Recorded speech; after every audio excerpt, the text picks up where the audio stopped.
पर मैं इतना ही कहना चाहता हूँ कि आप इंदौर आए हैं, आ रहे हैं, ये हम सब लोगों का पुण्य जागृत हुआ है। वैसे आपकी प्रतीक्षा बहुत सारे लोग कर रहे थे, पर आपने इंदौर को चुना, इसके पीछे आपकी भावना क्या मैं जान सकता हूँ क्या? नदी पर्वत से निकलती है, नदी का कोई उद्देश्य नहीं होता, वो तो बहती जाती है। रास्ते में कोई बांध लेता है और नहर निकाल लेता है, तो नदी कुछ बोलती नहीं है, बस इतना ही था।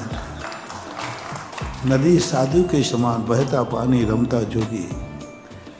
साधु बहता रहता है, लेकिन रास्ते में नदी बहती है, लेकिन नदी को उपयोग करने के लिए भक्त लोग नदी पे बांध देते हैं और बांध करके नहर भी निकाल लेते हैं और बिजली भी ले लेते हैं।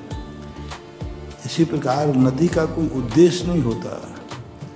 नदी का उद्देश्य होता है प्रवाहमान अनंत सागर की यात्रा। ऐसे साधु का कोई भी उद्देश्य नहीं होता। उद्देश्य होता है नदी किनारे रहने वालों का। उद्देश्य होता है नदी किनारे रहने वालों का। जब वो बहती हुई नदी को देखते हैं तो उनको एक वेदना होती है कि ये जल जीवन है, जल शीतल है, ये जल तो बहता ही जा रहा है, और जल यदि बहता गया तो फिर हमारा क्या होगा? तब नदी किनारे रहने वाले लोग या सरकार उस नदी पर बांध देती है, और जैसी नदी पर बांध बनता है, पानी वहाँ कुछ देर ठहर जाता है, कुछ देर ठहर जाता है और ठहर के अपनी गति ऊपर की तरफ करता है।